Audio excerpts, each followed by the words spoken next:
अस्सलाम वालेकुम गाइस रहमतुल्लाहि वबरकातुहू। अल्लाह का शुक्र अदा करो कि अल्लाह का शुक्र अदा करो। यह ना सोचो कि अल्लाह तुम्हारी दुआ फ़ौरन कबूल क्यों नहीं करता, बल्कि यह शुक्र करो कि वह तुम्हारे गुनाहों की सज़ा फ़ौरन नहीं देता। कि अपने बेहतरीन वक्त को नमाज के लिए वक़्फ़ कर लो, क्योंकि तुम्हारे सब काम तुम्हारी नमाज के बाद कबूल होंगे। अल्लाह को वो शख्स बहुत पसंद है जो अपनी जवानी अल्लाह की इबादत में गुजारता है। कि नाकामी का मुँह इंसान को उस वक्त देखना पड़ता है जब हम कामयाबी के लिए अल्लाह के उसूलों को तोड़ देते हैं। बात बहुत छोटी है मगर इसकी ताकत बहुत ज़्यादा है कि बात बहुत छोटी सी है मगर इसकी ताकत बहुत ज़्यादा है। अल्लाह की तरफ आ जाओ कि अल्लाह की तरफ आ जाओ, इससे पहले कि अल्लाह तुम्हें अपनी तरफ बुला ले। मैं उदास हो सकता हूँ, दुखी हो सकता हूँ, रंजीदा हो सकता हूँ, मगर मायूस कभी नहीं हो सकता, क्योंकि मेरे रब की रहमतों की कोई हद नहीं है। कि जिस किताब की शुरुआत ही अल्हम्दु से हो, उस पर ईमान लाने वाले कैसे नाशुक्र हो सकते हैं। कि जिस शख्स को दीन की नेमत मिल जाती है उसे दुनिया और आखिरत की भलाई नसीब हो जाती है। अच्छे लोगों का इम्तिहान खुदा बहुत लेता है, पर साथ कभी नहीं छोड़ता। और बुरे लोगों को बहुत कुछ देता है मगर उनका साथ कभी नहीं देता। कि जब मालूमात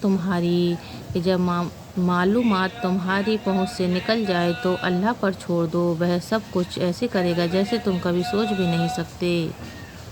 कि जो लोग गुस्से को पी जाते हैं और दूसरों के कसूर को माफ़ कर देते हैं, ऐसे लोग अल्लाह को बहुत पसंद हैं। अल्लाह किसी के साथ नाइंसाफ़ी नहीं करता, बस वह आजमाता है और सब्र करने वाला को मीठा फल देता है।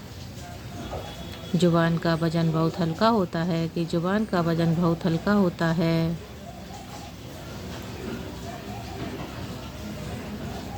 मगर बहुत कम लोग ही उसे संभाल पाते हैं। जब तुम्हें खुशियाँ मिलने लगें तो 3 चीज़ें कभी मत भूलना: अल्लाह की मखलूक को और अपनी औकात को।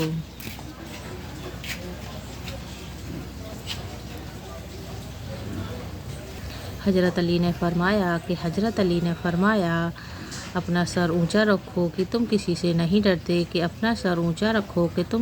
नहीं डरते, मगर अपनी निगाहें नीची रखो ताकि पता चले तुम एक बाइज्जत घराने से ताल्लुक़ रखते हो।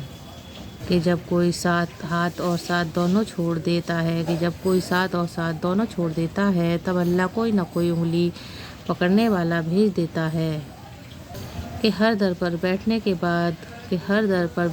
बाद जब तुम अल्लाह के दर पर जाओगे तो सिर्फ अल्लाह को ही अपना पाओगे।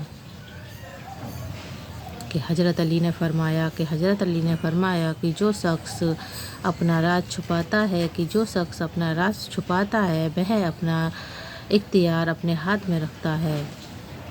कि लोग तुम्हारे पीछे कितनी साजिशें करते हैं, कर लेने दो, बेफिक्र हो जाओ, बेशक तुम्हारा रब इंसाफ करने वाला है। और जब तुम अल्लाह से दुआ करते हो, जब वो तुम्हारे रास्ते को मोड़ता है, तुम्हारी दुआओं को रद्द नहीं करता, वह तुम्हें अपने तरीके से तुम्हारी मनपसंद मंजिल तक लाता है। लोग चाहें कितना भी बुरा चाहें, होता वही है जो अल्लाह ताला चाहता है। अपनी परेशानियों को और अपनी दुआओं में तब्दील کر دو، کیونکہ دعا ہر چیز کا علاج ہے اور مومن کا ہتھیار ہے۔ حضرت علی کا فرمان ہے کہ محبت کا پھل اور مسئلے کا حل رب دے گا، یہ مت سوچو کہ کب دے گا، جب دے گا بے حساب دے گا۔ اگر دیر کے بعد بھی دعا دل سے نہیں جا رہی تو تمہاری پکار اللہ کے یہاں سن لی گئی ہے۔ مقدر میں جو ہے وہ مل کر ہی رہے گا۔ مجھے سکون اس بات کا ہے کہ لوگوں سے بہتر مجھے میرا اللہ جانتا ہے۔ ہر تباہی کے لیے کسی کی بددعا ضروری نہیں، کسی کا صبر بھی آپ کو برباد کر سکتا ہے۔ اللہ کی دی ہوئی ڈھیل کو اپنی چالاکیاں مت سمجھو، جب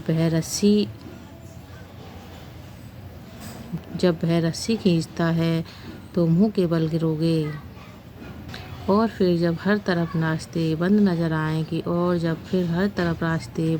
آئیں تب سمجھ